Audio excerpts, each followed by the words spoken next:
Hi, welcome to Urmy's Cakes. Today I'm going to show you how to use my chocolate cake mix. To purchase this mix, you can click the link in the bio. So you're going to need 220 grams of butter,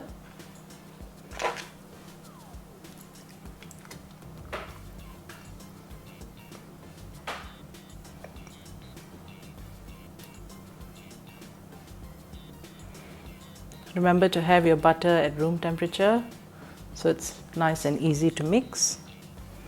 And we add, oh, that was loud. And you're going to add 30 grams of oil.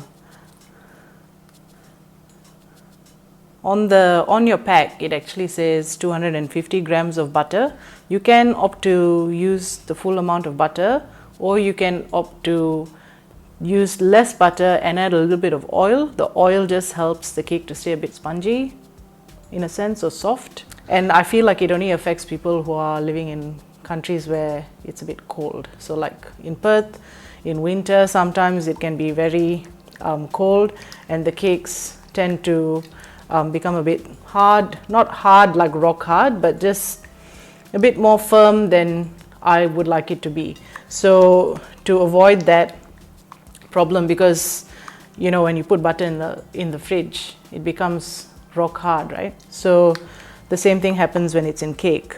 So to avoid that problem, I'm reducing the butter a little bit and adding a little bit of oil. So you can do that as an option, or you can just stick to the full amount of butter. And then I've got 7 ounces of evaporated milk. If you don't have evaporated milk, you can just use normal milk. There's no problem with that. If you want to make this cake a vegan version, you can replace the butter with nutlets or any other vegetable-based margarine. And then you can replace the milk with oat milk, rice milk, almond milk, whatever milk you feel is the one that you prefer. But the process is the same. So now I've got the butter and milk and oil inside the bowl, and I've just mixed them together. You're just going to add the chocolate cake mix a little at a time and just mix it in so that the flour can incorporate with the butter and milk and oil. And you want to do this slowly. So if you put the whole packet of cake mix in, you run the risk of getting little lumps of flour in your batter, and you want it to be nice and smooth. So you just have to mix it slowly so that you don't have flour go like boof out of your bowl. That would be less than ideal. So you just want to do it slowly, take your time, put on some good music, just enjoy yourself, like get in like a zen zone. Okay, just keep adding the flour. So initially, because we had quite a lot of milk, so you've got quite a lot of fluid in there already.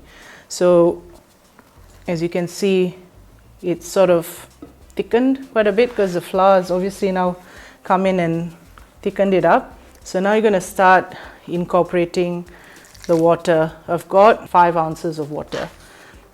So you just need to add it slowly and alternating between the water and the cake mix.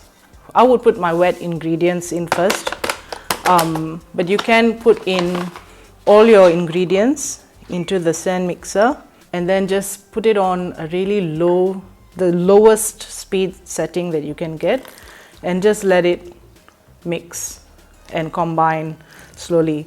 The reason why I'm not saying, not asking you to use a handheld mixer is because the handheld mixers tend to go really quickly, and when you use those, they sometimes overwork the gluten in the flour, and then you end up with a really dense cake, and it's really not nice to eat.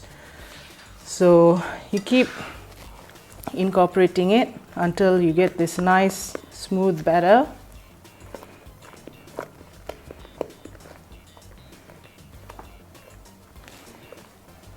And So if you want like about a 2-inch high cake, then I would put it in a 7-inch round tin. Today I'm going to put it in 2 5-inch round tins, and I'm going to fill it to maybe about halfway or just above halfway. And the reason why I'm doing it in 2 tins, so this one amount of batter fits in the 2 tins, but it's because I want to actually have a slightly taller cake. So it's a trend now to have the taller cakes rather than just a slab cake, which is quite flat. So to get that, you have to bake it in 2 separate tins and then stack it with buttercream icing to get the tall cake. So that's what I'm going to use this cake batter for. So I'm putting it into 2 tins. So have your tins buttered and floured so that it's nice and the cake can just rise slowly. So I've already done that for my tins. I'm just gonna put it into the tin and try not to make a mess like I am, but oh well, baking is a really messy business, and trust me, sometimes I wish I had like a personal dishwasher to get all these dishes done for me, because it can get quite overwhelming, but the end product is always satisfying, so I guess a little bit of discomfort's all right.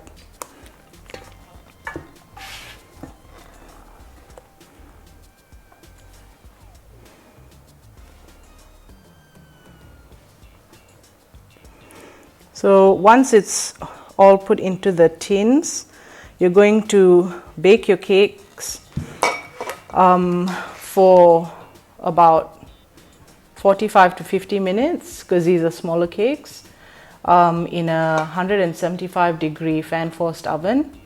And obviously baking times will vary depending on the strength, the heat of your oven.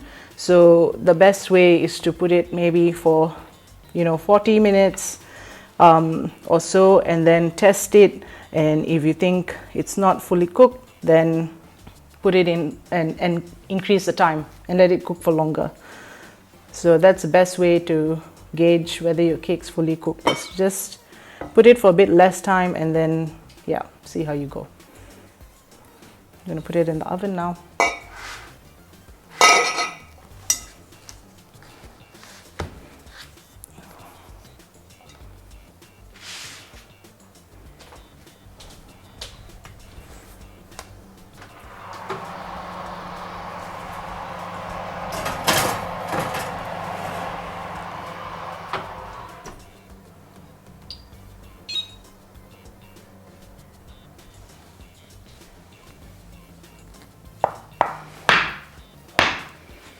So chocolate cakes have come out of the oven, looking nice, and they've risen nicely.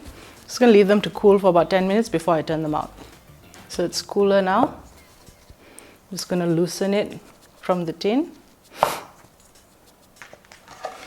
Just going to turn it over onto the board.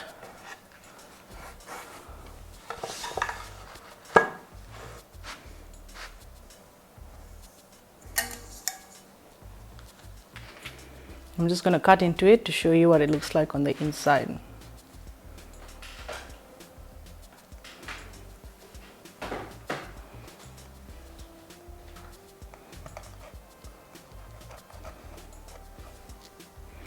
This cake can be eaten as is. It can be eaten with ice cream, or you can let it cool completely. If you're going to let it cool completely to decorate, then I would suggest letting it cool a bit and then wrapping it in some Glad wrap so that the cake is nice and it stays moist. If you leave it just exposed to the elements, you are going to have a really dry cake. So the best way is to keep it wrapped, and then you can ice it the next day so it's completely set and ready for icing. I hope you enjoyed this video. Happy cooking!